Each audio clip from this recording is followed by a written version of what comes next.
الحمد لله رب العالمين والصلاة والسلام على سيد الأنبياء والمرسلين وعلى آله وصحبه أجمعين أما بعد أعوذ بالله من الشيطان الرجيم بسم الله الرحمن الرحيم وعن أبي حميد الساعدي قال استعمل النبي صلى الله عليه وسلم رجلا من الأزد يقال له ابن اللتبية على الصدقة فلما قدم قال هذا لكم وهذا أهدي لي فخطب النبي صلى الله عليه وسلم فحمد الله وأثنى عليه ثم قال أما بعد إلى آخر ما قال.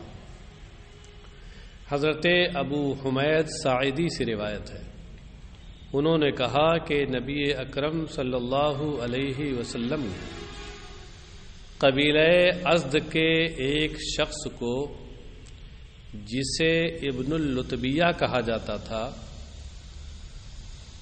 صدقہ وصول کرنے پر مقرر کیا.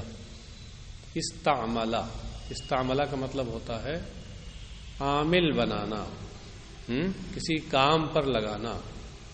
تو استعملہ علی الصدقہ کا تعلق استعملہ سے، یعنی صدقہ وصول کرنے، زکوٰۃ وصول کرنے کے کام پر لگایا، محصل بنایا زکوٰۃ کا. یہ ابن اللتبیہ جو ہے، لتبیہ بنی لطب کی طرف نسبت ہے اور یہ ان کا ننہالی قبیلہ تھا، اس لیے ان کی والدہ کو ادھر نسبت کرتے ہوئے لتبیہ کہا جاتا تھا. تو ان کی اضافت وہی والدہ کی طرف کر دی گئی، ابن اللتبیہ یعنی لتبیہ کے بیٹے. ان کا اصل نام کیا تھا؟ عبداللہ نام تھا. ازد یہ یمن کا ایک قبیلہ ہے. تو یمن کے قبیلے ازد کے ایک شخص کو سرکار نے زکوٰۃ وصول کرنے کے کام پر لگایا. فلما قدیمہ، تو جب یہ آئے یعنی وہاں سے وصول کر کے آئے، قالا ھذا لکم وھذا اہدی لی، تو انہوں نے لوگوں کو مخاطب کر کے کہا کہ یہ تو تم لوگوں کے لیے ہے، وھذا اہدی لی، اور یہ مجھے ہدیے میں دیا گیا ہے، تحفے میں دیا گیا. کچھ مال لے کے آئے، کہا یہ زکوٰۃ کا مال ہے جو تم لوگوں کے لیے ہم وصول کر کے لائے ہیں، اور کچھ اور تھا تو کہا کہ یہ ہمیں تحفے میں ملا ہے، ہدیے میں ملا ہے، یہ میرا ہے. فخطب النبی صلی اللہ علیہ وسلم، تو بہرحال سرکار کو اس کی اطلاع ہوئی تو نبی اکرم صلی اللہ علیہ وسلم نے خطبہ دیا. یہ مجمل ہے، اس اجمال کی تفصیل کے لیے فحمد اللہ میں فائے تفصیلیہ لائے. اب اسی کی تفصیل ہے، اسی خطبے کی. خطبہ دیا تو اللہ کی حمد و ثنا کیا آپ نے.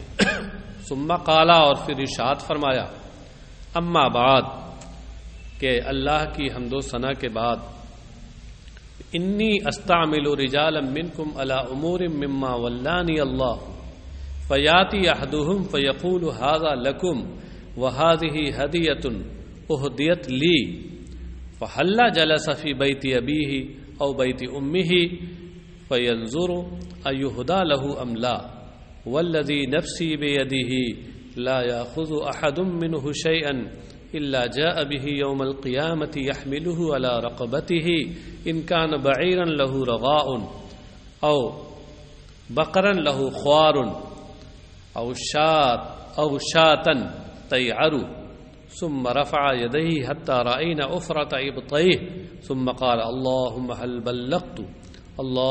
هل بلغت متفق علیہ. یہ سرکار نے کیا کہا کہ میں تم میں سے کچھ لوگوں کو ان امور پر عامل بناتا ہوں کہ اللہ تعالی نے مجھے جن کا والی اور ذمہ دار بنایا. مما ولانی، اللہ نے مجھے جن کا ذمہ دار بنایا اور والی بنایا، تو ان معاملات پر میں تم میں سے کچھ لوگوں کو عامل بناتا ہوں. کارندہ بنا کے بھیجتا ہوں کہ جا کے کام کر کے آؤ. فیاتی احدہم، تو ان میں سے کوئی ایک آتا ہے اور یہ کہتا ہے کہ ھذا لکم وھذی ھدیۃ اہدیت لی، کہ یہ بات تو تمہارا ہے، تم لوگوں کا ہے، اور یہ ہدیہ اور تحفہ ہے جو مجھے دیا گیا ہے. فحل جلس فی بیت ابیہ و بیت امہ، تو کیوں نہ یہ شخص اپنے باپ یا ماں کے گھر میں بیٹھا اور پھر دیکھتا کہ آیا اسے یہ ہدیہ اور تحفہ دیا جاتا ہے یا نہیں. یعنی گھر میں بیٹھتا اپنے والد کے گھر میں، والدہ کے گھر میں، اور پھر دیکھتا کہ کیا بغیر اس ذمہ داری کے اس کو ہدیہ تحفہ ملتا ہے. والذی نفسی بیدی، یعنی کہنے کا مطلب یہ ہے کہ نہیں ملے گا، اور جب نہیں ملے گا تو اس کا مطلب یہ ہے کہ یہ مال اسے کس لیے ملا. مان لیجئے لوگوں نے ہدیہ ہی کے طور پہ دیا ہو تو اس لیے ملا کہ اسے وہاں مال وصول کرنے کا ذمہ دار بنایا گیا تھا، والی بنایا گیا تھا، اس لیے ملا. تو جب اسی سے ملا ہے متعلق ہو کر کے تو اسے ہدیہ خالص نہیں سمجھنا چاہیے، اور اسے زکات ہی والے میں رکھ دینا چاہیے.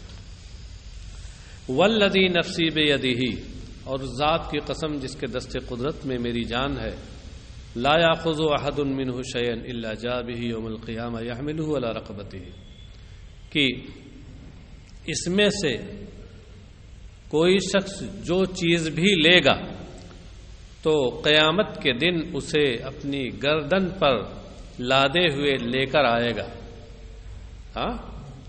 اپنی گردن پر لادے ہوئے لے کر آئے گا. اگر اونٹ ہوگا تو وہ آواز نکال رہا ہو، لہو رغاو، رغا کہتے ہیں اونٹ کی آواز کو، یا گائے ہوگی تو وہ بھی آواز نکال رہی ہوگی. خوار کہتے ہیں صوت البقرہ، گائے کی آواز کو. او شاتن تیعرو، یا بکری ہوگی تو بھی ممیا رہی ہوگی، یعنی وہ بھی آواز نکال رہی ہوگی. مطلب یہ کہ وہ مال جو بھی ہوگا، چاہے سونا چاندی ہو یا سونا چاندی کے علاوہ یہ مویشیوں میں سے ہو، حد یہ کہ اونٹ جیسا اتنا بڑا ہو، تو وہ بھی وبال یہ ہوگا کہ اپنی گردن پر اس کو لاد کے لے کے آئے گا اور وہ آواز نکال رہا ہوگا تاکہ وہاں جتنے لوگ ہیں سب سنیں اور اس کی اس میں بدنامی ہو. کتنا بڑا یہ، جہاں ولین و آخرین کا مجمع ہو اور وہاں اس طریقے کی بدنامی کا سامان ہو تو یہ کتنا بڑا عذاب ہوگا، اس کے لیے کتنا بڑا وبال ہوگا. ثم رفع یدیہ، یہ کہہ کر سرکار نے اپنے دونوں ہاتھ بلند کیے، ہاتھ اٹھائے.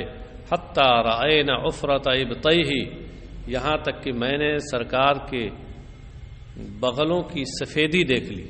اس طرح اٹھائے کہ یہ بغل کھل گئے، ان کی سفیدی نظر آنے لگی، سمجھے. ثم قال اللہم هل بلغت، اللہم هل بلغت. پھر ارشاد فرمایا اے اللہ کیا میں نے پہنچا دیا، یعنی تیرا حکم تیرے بندوں تک پہنچا دیا. اللہم هل بلغت، اے اللہ میں نے تیرا حکم تیرے بندوں تک پہنچا دیا. یہاں حل استفہام کے لیے بھی ہو سکتا ہے اور حل قد کے معنی میں بھی آتا ہے. قرآن کریم میں 29ویں پارے میں سورہ دہر، حل عطا علی الانسان حین من الدہر لم یکن شیئا مذکورا، وہاں حل کی تفسیر قد سے کی گئی. حل عطا اے قد عطا علی الانسان حین من الدہر لم یکن شیئا مذکورا. تو یہاں بھی حل قد کے معنی میں لیا جا سکتا ہے، یعنی مطلب یہ ہو کہ اے اللہ یقیناً میں نے تیری بات پہنچا دی تیرے بندوں تک، میں نے تیری بات پہنچا دی. یہ بھی ہو سکتا ہے اس کا مطلب، اور سوالیہ نشان بھی ہو سکتا ہے، حاصل اس کا بھی وہی ہوگا.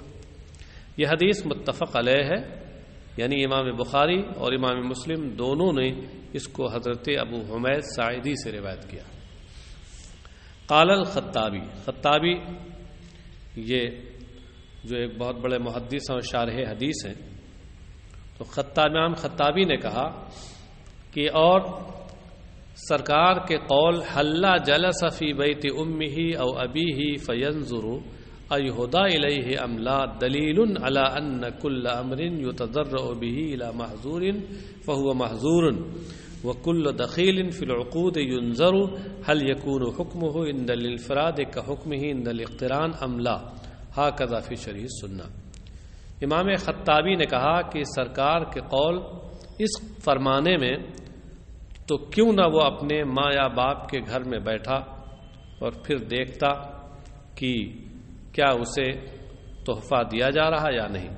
سرکار کے اس فرمان میں اس بات پر دلیل ہے کہ ہر وہ چیز کہ جس کے ذریعے کسی محظور اور ممنوع چیز تک پہنچا جائے، جس کو کسی محظور اور ممنوع تک پہنچنے کا وسیلہ بنایا جائے، یتضرع اے یتوسل بھی، جس کو کسی ممنوع اور محظور چیز تک پہنچنے کا وسیلہ بنایا جائے فہو محظور، تو بھی ممنوع ہے۔ یعنی الوسیلۃ الی محظور محظور، حاصل یہ ہے کہ جو کسی ممنوع چیز کا وسیلہ اور ذریعہ بنے، ناجائز چیز کا وسیلہ اور ذریعہ بنے، وہ بھی ناجائز ہے۔ وَكُلُّ دَخِيلٍ فِي الْعُقُودِ، اور عقدوں میں ہر داخل ہونے والی چیز، یہاں اس نسخے میں دخیل ہے، ایک اور نسخے میں دخل ہے، کل دخل فی العقود، اور ہر عقد میں داخل ہو جانے والی چیز۔ کبھی کبھی عقد میں ضمناً کوئی چیز آ جاتی ہے، تو کہتے ہیں ہر عقود کے اندر آ جانے والی چیز، اس کے ضمن میں داخل ہو جانے والی چیز، آیا تنہائی کے وقت اس کا حکم وہی اسی جیسا ہے جیسا دونوں کے باہم ملنے کے وقت ہے یا نہیں؟ اگر تنہائی میں اس کا حکم ویسا ہی ہے جیسا ملنے کے وقت ہے تو اس صورت میں تو یہ ہوگا کہ وہ جائز ہے، اور اگر تنہائی میں حکم الگ ہے اور ملنے کے وقت حکم الگ ہے تو اس صورت میں وہ ناجائز ہوگا۔ تو بہرحال اس حدیث کی روشنی میں اور سرکار کے اس قول کی روشنی میں یہ دو باتیں سمجھ میں آئیں۔ ہاکذا فی شرح سنہ، اسی طرح شرح سنہ میں ہے۔ وعن عدی ابن عمیرہ قال رسول اللہ صلی اللہ علیہ وسلم من استعملناه منکم علی عمل فکتمنا مخیطا فما فوقه کان غلولا یاتی به یوم القیامہ، رواہ مسلم۔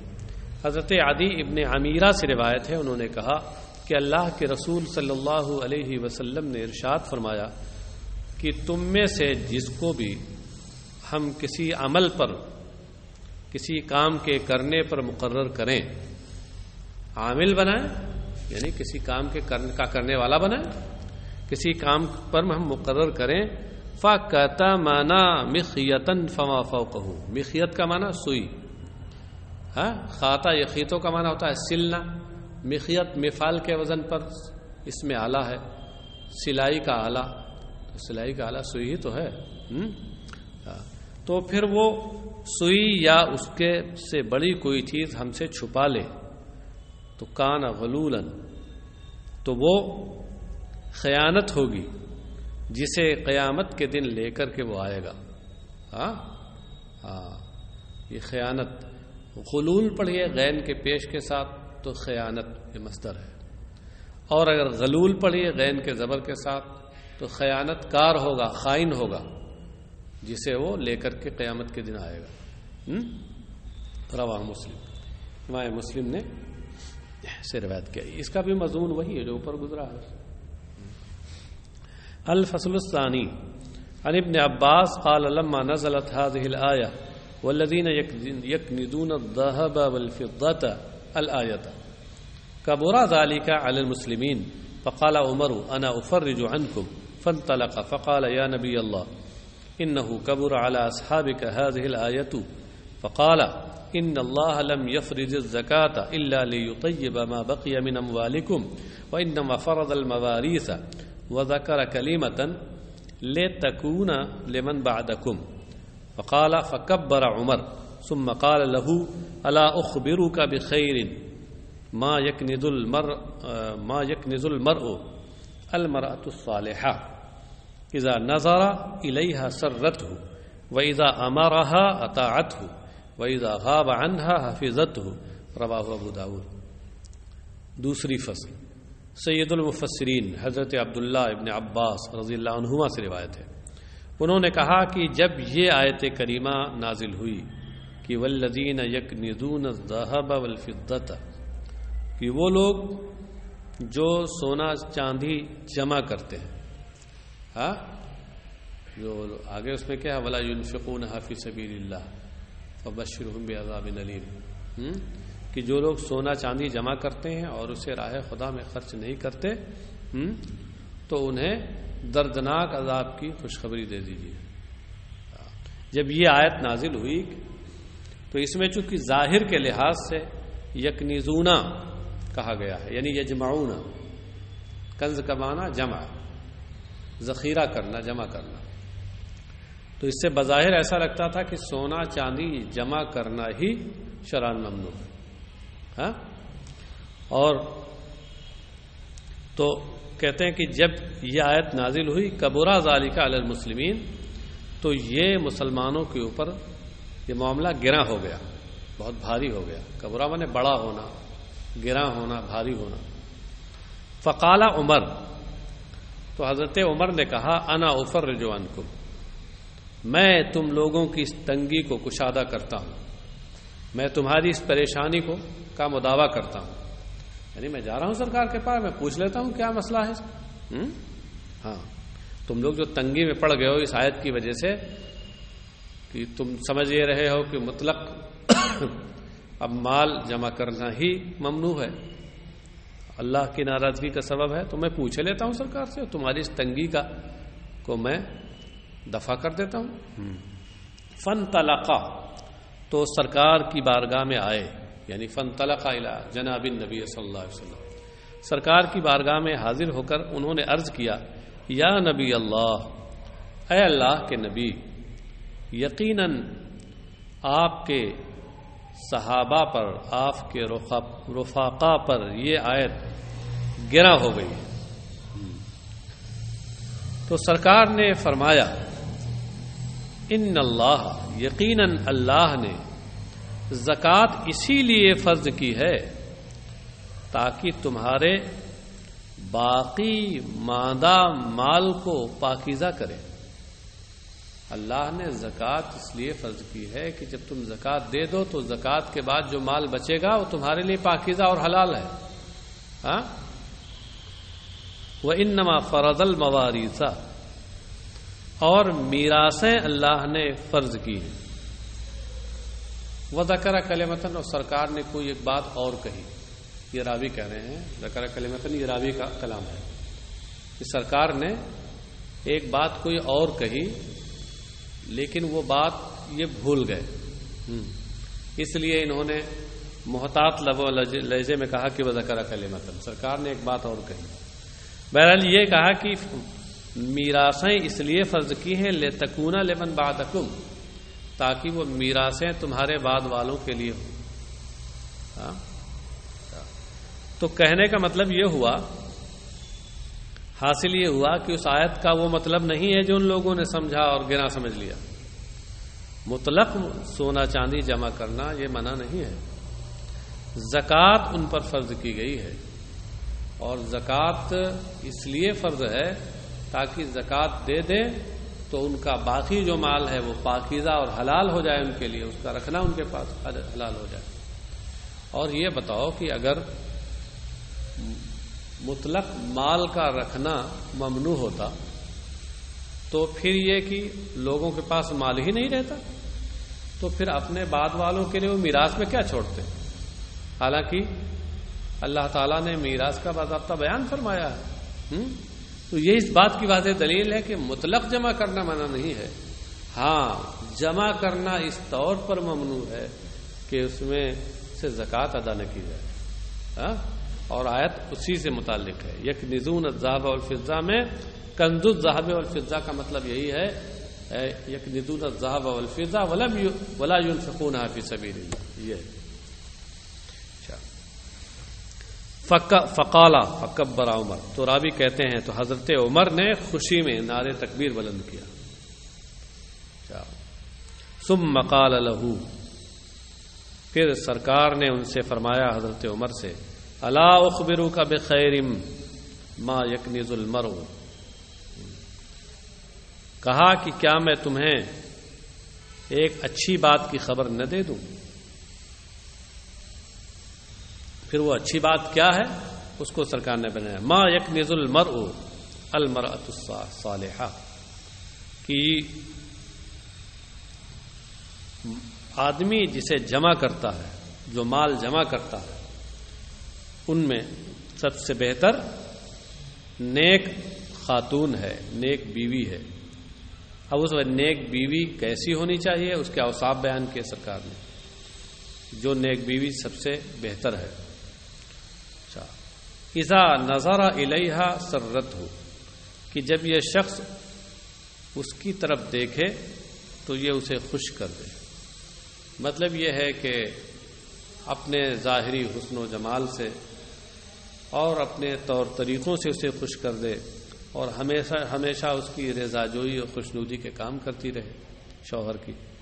وَإِذَا أَمَرَهَا أَطَاعَتْهُ. اور جب اسے کسی بات کا حکم دے تو وہ اس کا حکم مانے. وَإِذَا غَابَ عَنْهَا حَفِظَتْهُ. اور جب یہ اس کے پاس سے کہیں چلا جائے حفظتہ تو یہ اس کی حفاظت کرے. اس کی حفاظت کرنے کا مطلب کیا ہے؟ یعنی اس کے مال و متاع کی حفاظت کرے اور اپنے نفس کی بھی حفاظت کرے جو ایک طرح سے اس سے متعلق ہے. رواہ ابو داؤد. امام ابو داؤد نے اسے روایت کیا. وعن جابر بن عتیق قال قال رسول اللہ صلی اللہ علیہ وسلم سیاتیکم رکیب مبغضون فإن جاؤوكم فرحبوا بهم وخلوا بينهم وبين ما يبتغون فإن عدلوا فلأنفسهم وإن ظلموا فعليهم وأرضوهم فإن تمام زكاتكم رضاهم وليدعوا لكم. رواہ ابو داؤد.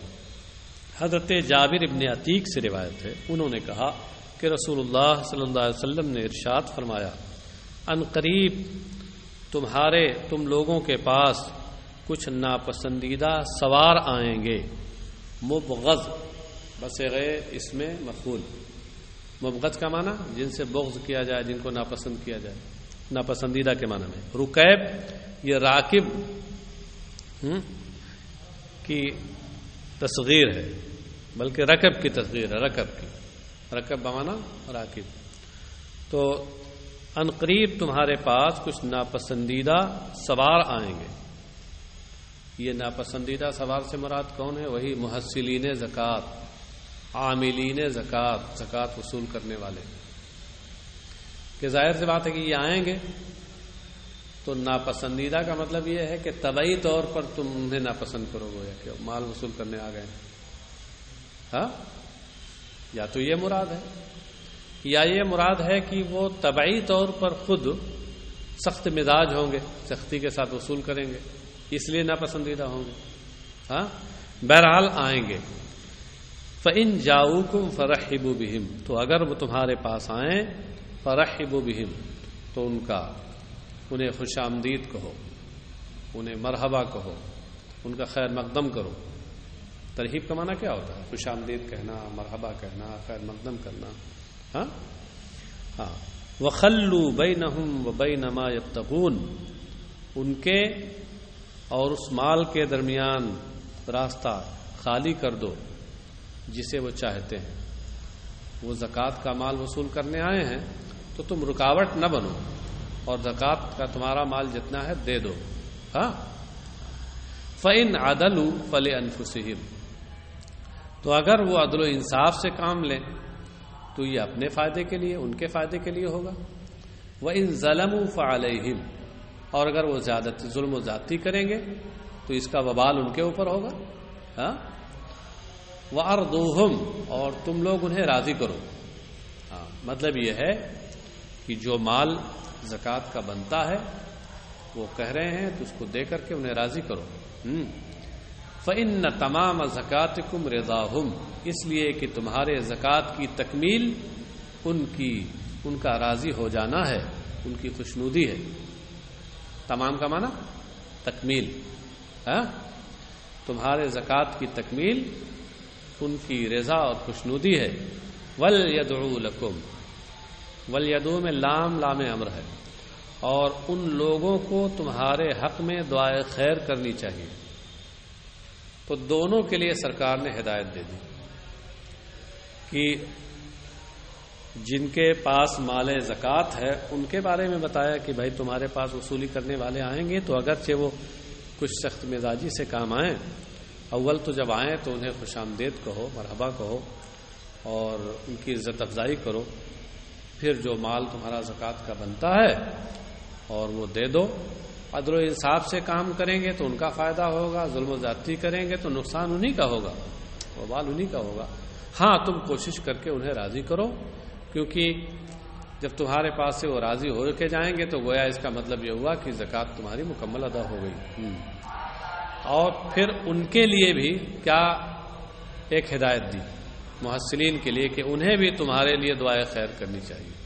جیسا کہ اس سے پہلے حدیث میں گزرا ہے کہ سرکار علیہ الصلوۃ والسلام کی بارگاہ میں جو صدقہ و زکوٰۃ لے کے آتا تو سرکار علیہ الصلوۃ والسلام اس کے لیے دعا فرماتے تھے، اللہم صلی علی آل فلان، اے اللہ فلاں کے اہل خانہ پر اپنی رحمت نازل فرما.